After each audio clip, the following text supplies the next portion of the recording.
What is up, guys? It is the Bluebloods, and man, this is one of the guys I had marked down on my list to get at the HBCU Legacy Bowl. We couldn't connect there, but we got him on the show now, man. We got Norfolk State Defensive End Dixon on the show.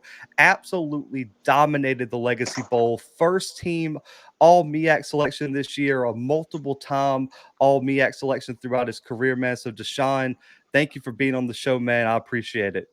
It's a pleasure to be here.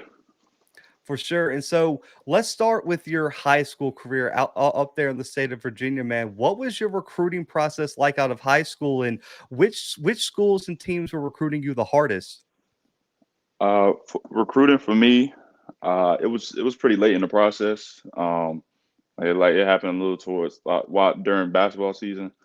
Um, I didn't get a lot of offers. My senior year was like I had a really good senior year, and so but with the guys in high school, guys had been getting recruited since freshman year. So and I was like new to the scene and just starting to get my name out there. But yeah, recruiting was late for me. I had a total of 7 offers. I had like 5 D2 schools, and then my 2 D1 offers were Norfolk State and Campbell. And I mean, the heaviest was probably Johnson C. Smith. They was on me a lot. I liked them. Um, Campbell, and Norfolk State was on me pretty good as well. Um, but yeah, I took a visit to Norfolk State first. I enjoyed my time there. I like the culture. I really I really felt comfortable there. And then I I took a visit to Campbell, and I still felt the same. I felt pretty good there. But I decided to go to Norfolk State. Absolutely, man. And so also speak, I know you said you felt comfortable and things like that. Was it the coaching staff? Did you have any relationships that you made on the visit that really put Norfolk State over the top? I mean, kind of walk through what led you to Norfolk State.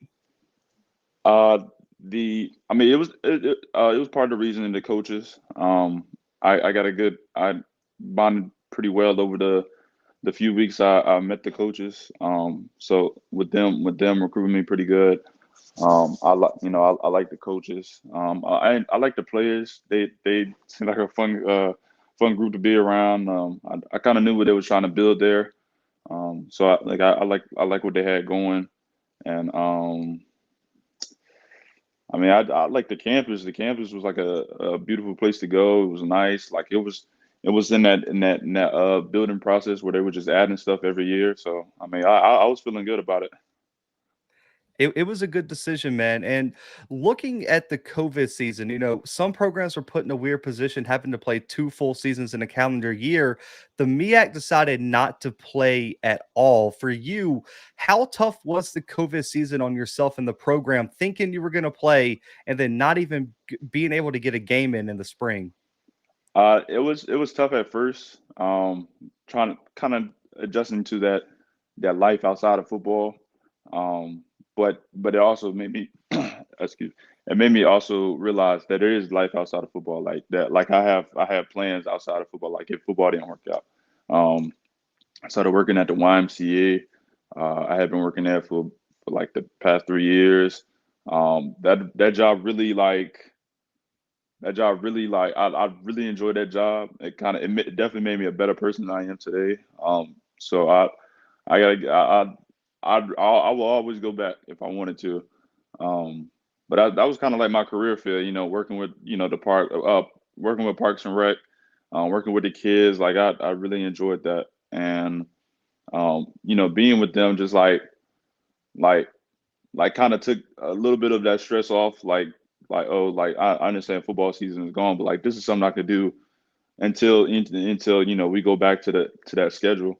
I mean, I still eventually started. I still was working with the YMC, during the season and stuff. So I always had that to fall back on.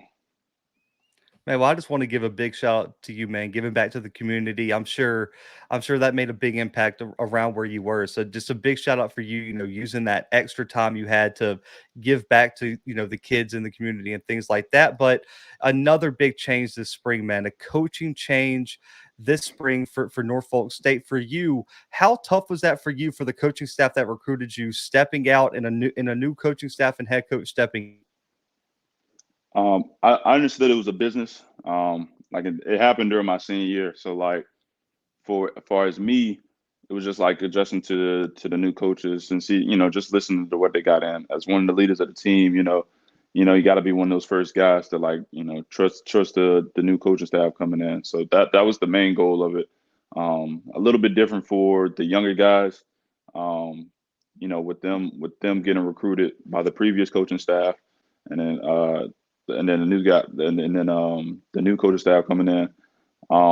It's kind of like the same thing that happened with me my freshman year. I got recruited by Coach Brown. I believe he's with Marshall now, or I forgot where he's at. But yeah, before I even stepped foot on Norfolk State, he was gone. So it wasn't like I wasn't like disappointed. I understood, it was a business at the start. So it was really just making that adjustment to it, and just take what the coaching got and just trust the process or whatever they got going.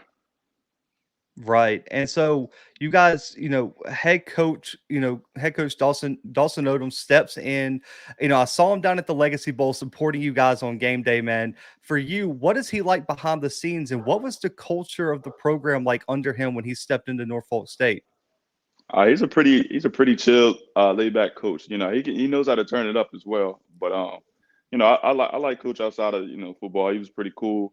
He knew a lot of stuff. He was very knowledgeable of a lot of things. And I feel that was pretty good for. That was good for the program. Like for him, it was really about trusting the process. Chop wood, carry water, doing your 11, doing your 1 out of 11, and I like what they got going on. I actually went to the practice yesterday, or actually it was this morning, and see what they got going. And I mean, it's like I like what they, like I said, I like what they got going, and I got a lot of hope for these guys. Absolutely, man. And so before we get to your just crazy off season, man, this season was a big season for you. First team all MEAC, led the MEAC in sacks, had a huge season, man. I mean, impressive season, and congrats on that. But looking back, what were some of the takeaways, and what were some of the keys to having this just explosive, dominant season for yourself? For me, it was all about keeping the productivity up, and still being consistent. Those are my two biggest takeaways coming in before the season. I know I finished the junior year pretty strong, and despite the COVID year, having that gap, I was still working on my stuff, still working on my fundamentals, my techniques. Just working to get better every day. And coming into that senior season, I was ready to come back. Like it had been just about 2 years, and I was like I'm like this gonna be a big year for me. So yeah, coming in, I wanted to stay consistent, and double if I want to go to the next level, I was gonna have to get my productivity up as far as like sacks and TFL stuff like that. Like the tackles there, a lot of my tackles was effort tackles. Always running to the ball. So but actually making big plays, to get those numbers up, and being consistent with it. So yeah, that's how I came in. That was my biggest takeaway from it.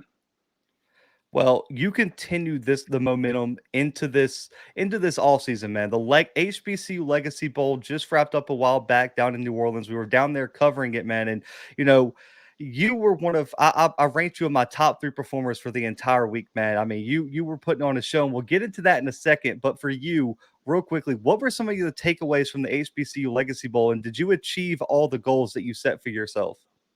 Absolutely. I believe I came in with a mission to just kind of make myself stand out from everyone else. I understand, we're all one. We got the same common goal, to get drafted, to get picked up by a team. But I wanted to stand out as an individual goal.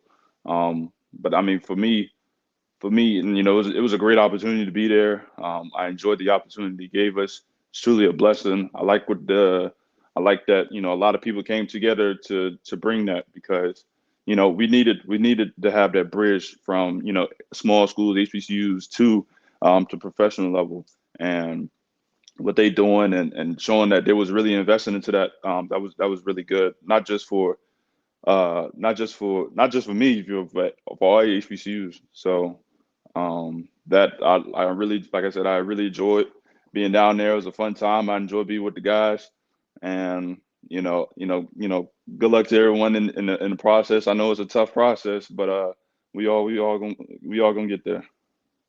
Absolutely, man. It's so I was on the sideline. I heard some of the scouts, man. I told you before the show. One of the scouts was like, "Man, he pointed to you and was like, if they don't take him out, the offensive line is not going to learn anything today because you were causing havoc in that first practice for Team Gaither, man." So for you, talking to some scouts after practices in the game, I saw you talking to a few. What was some of the feedback that you got from the Legacy Bowl?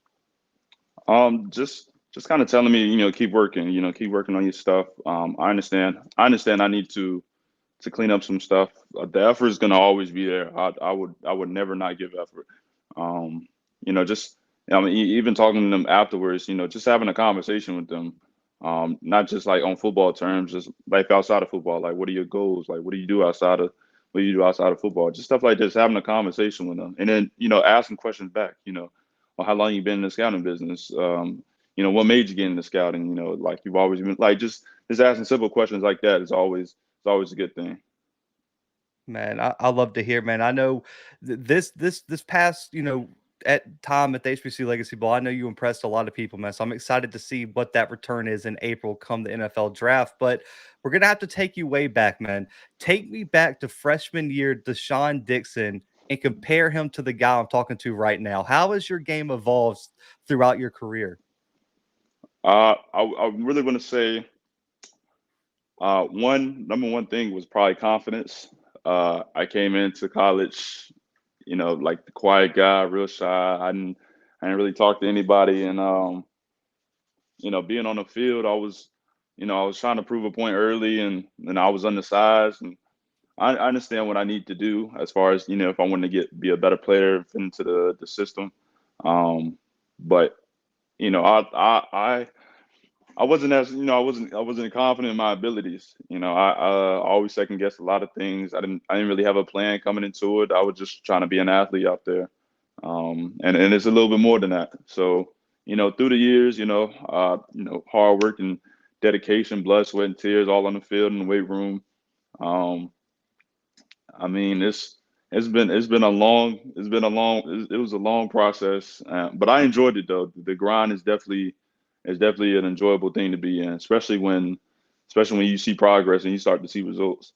Um, Mm, from from freshman year, I mean, I just started off as a special teams guy and coming in on third downs, and then as I go through the years, my role started getting bigger. I knew what I needed to do. Started to be more of a leader, not just spoken leader. I was more about lead by example. We had those vocal leaders on the team, but I still said my part. But I'm getting better with it, and I'm trying to get better. Just speaking in front of the whole team. I'm still getting new. I'm still working on that. But yeah, it's been a hell of a process.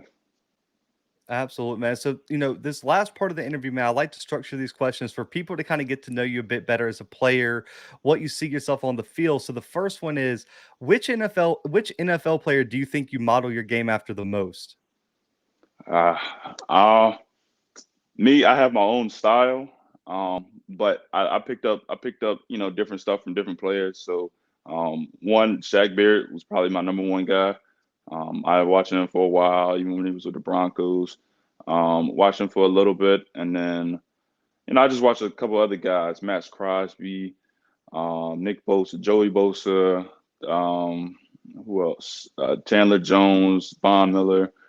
Even going back a little bit, watched a little bit of Julius Peppers, um, watched a little bit of Terrell Suggs. I watched a little bit of Jared Allen, just some other guys I can name off. But yeah, I was picking up stuff from different guys. I always wanted to add it to my bag, and like I said, I have my own style, but I was just picking apart from different people. Oh man, it's paying off in a big way, man. So I definitely like that answer. But I was very superstitious when I was playing as an O lineman, which isn't common. O linemen are usually not superstitious. I was pregame. I had to have my routine. For Mm. you, how do you get ready on game days, man? So I am a little bit superstitious, a little bit. I'm not. I don't like to count myself as superstitious, but it's like certain things like I gotta do. So like me, I like listening to jazz music or watching cartoons before a game. Um, Me being like super focused causes me to, I wouldn't say mess up, but like makes me be let me see the word I'm looking for. Just kind of on edge a little bit, and it causes me to mess it up a little bit. But like me being relaxed and cool and calm, I feel more better. But but yeah, I had a few stuff I did before the game. So like before I put my cleats on, I always dump my cleats out before I do something. Before I put them on, it's like I've always done that, and I was like I'm not gonna break that. What else? Before on the field, before I get on the field, I like to wipe my feet, just kind of wipe off all that negative energy, just leave it off the field, and having that positive energy on the field. I always do that. Um, what else? I got to get some push-ups in before the game. It's always a big thing I got to get in. Just kind of get my arms pumping. I like doing that. That's pretty much it. I didn't have nothing like spectacular. Um, but yeah, that's kind of I got a few stuff I gotta do before a game. I like the wiping off the negativity. I really like that one. That's a unique ritual. I really like that one. But I know you said you came in the quiet guy, man. But it gets chippy on the line of scrimmage. I know as a former O lineman, I never stopped talking. I was one of those guys. But for you, were you a big trash talker during the game? Nah, it was crazy. Like, some guys are trash talk to me. Me, I like to have conversations. I like to talk. I like to talk like outside of football, like, or I'll speak about something about during the game, like I'll call out a play. I'll call out a play on the offense and be like, I know what's coming and stuff like that, or he doing this, he doing that, and sometimes some of the old line talk trash to me, but and I just kind of laugh at it. I think it's funny sometimes seeing somebody like trying to get in your head, but like it doesn't bother me. But so I just be laughing at it sometimes. But like I mean, nah, I don't talk trash. Usually even when somebody wins on a play, um, and they talk trash, I just kind of laugh at it like, okay, I'm about to get them back to this play. So yeah, I don't really be talking trash though, but I be conversating out there, just random conversations. I like it, man. You just that throws them completely off their game. They're trying to get fired up. They're trying to get into you. You're just like, man, how was your day today? Yeah, like, I'm Let's shaking hands. I'll make a play or something like that. Like I'll be like, oh, that's some nice cleats you got on, or like, oh, where you get them from? Like just throwing random stuff out there. Oh, I love it, man. And so I know there were some guys at the HBC Legacy Bowl who wish I would have asked you this question before that game was over. But what is the number one mistake an offensive lineman can make against you? Uh, Thinking they can read me. No, thinking they know what I'm about to do. I'm always about head games. I'm gonna play games that even if it takes to lose a rep. So like I'll bull rush to start it off. Oh, he thinks I'm a for the rest of the game. He think I'm gonna keep doing stuff like that, and then I'm throwing like finesse moves at him now. So and he's always like I know at the Legacy Bowl. Um, the right tackle, I was going against him pretty much all game, but I hit him. I hit him with a bull at first, so he tried to play heavy on me. So I did a lot. I got a lot of spins off him. Even in the inside, I mean, they kind of knew what I was trying to do, but like I was yeah, I was mixing up my stuff, but they started doubling me at one point, so I'm like, okay, I was like, all right, we playing like that, all right, it's cool. You said in an all-star game, like you had to pull the Devin Booker, be like, we're just trying, like this is not, you can't double me. You got to beat me one-on-one out here. Yeah, so like what's crazy, like I got doubled when I went as a five tech, like a wide five technique, and I was looking. I was like, if I'm get a dose, somebody got to be over. I'm like, I'm not the guy to worry about. Like, you worried about the wrong guy.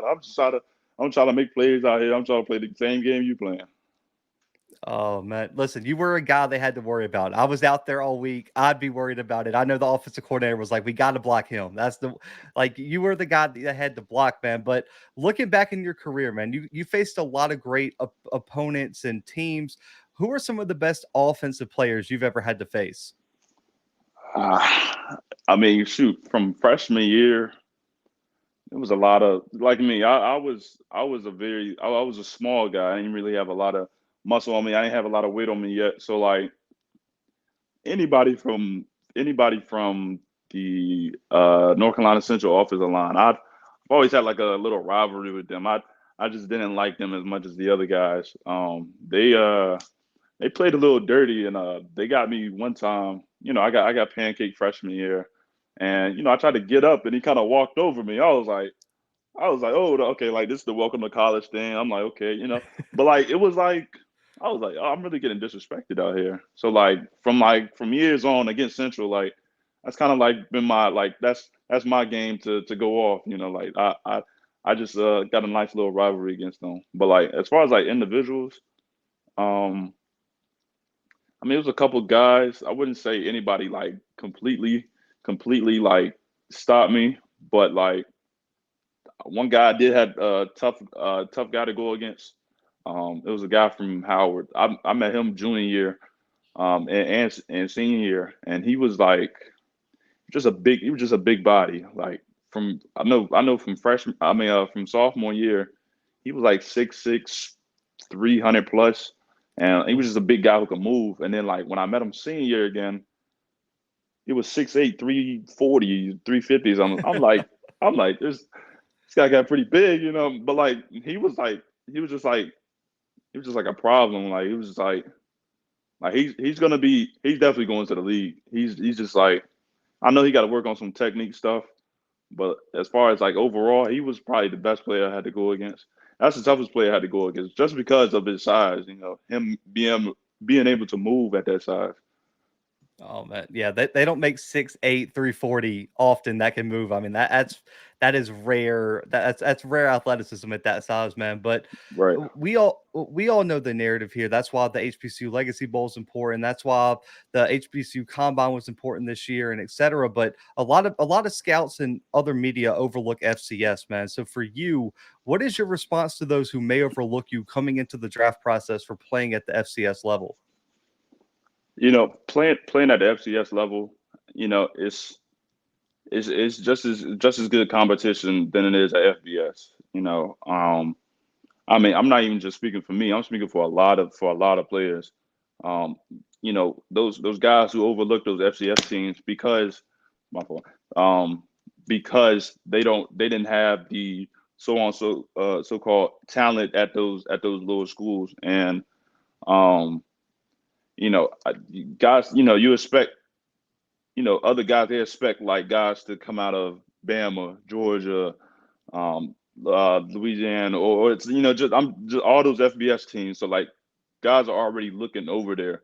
So when you overlook the FCS guy, somebody who's probably going to work just as hard as the guy from FBS, it's like I know back then it was tough, but like now that we're having some light shine on the FBS, and you see it shows on a professional level. You see a lot of FCS guys. Shoot, Cooper Cup just won the Super Bowl MVP coming from the FCS. So like, there's guys that can play at FCS. There's guys who's gonna work just as hard as those FBS guys.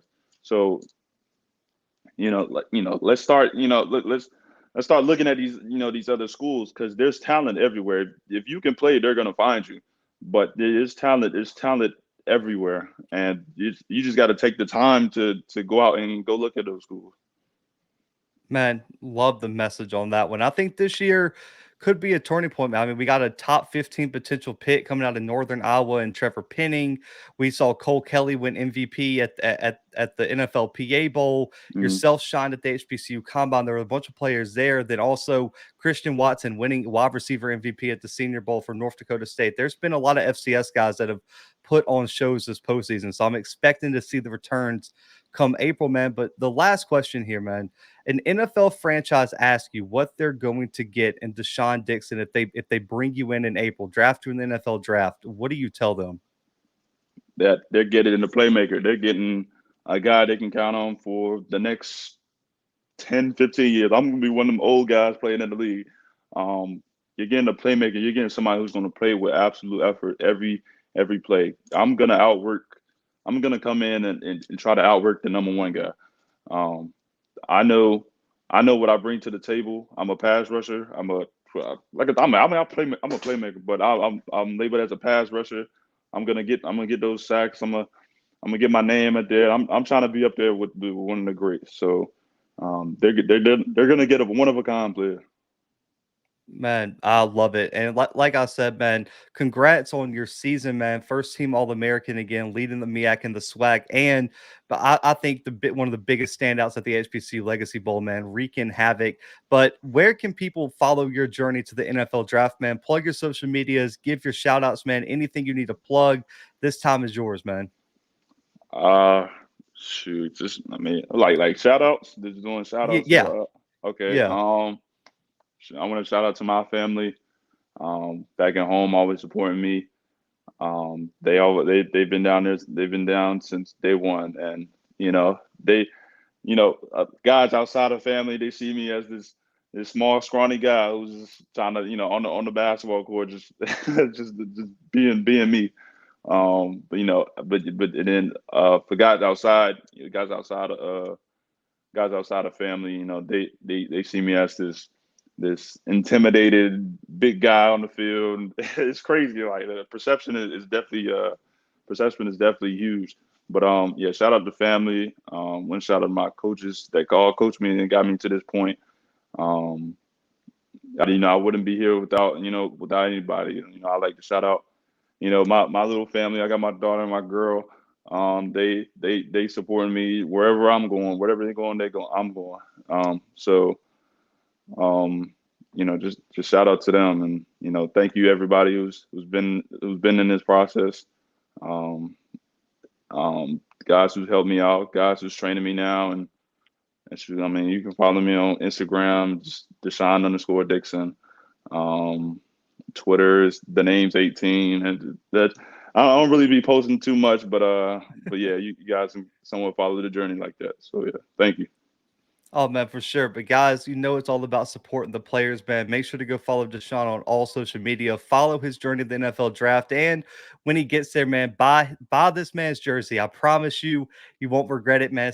Support our guy Deshaun Dixon right here. But guys, for the Blue Bloods, myself and Deshaun, we are out for right now.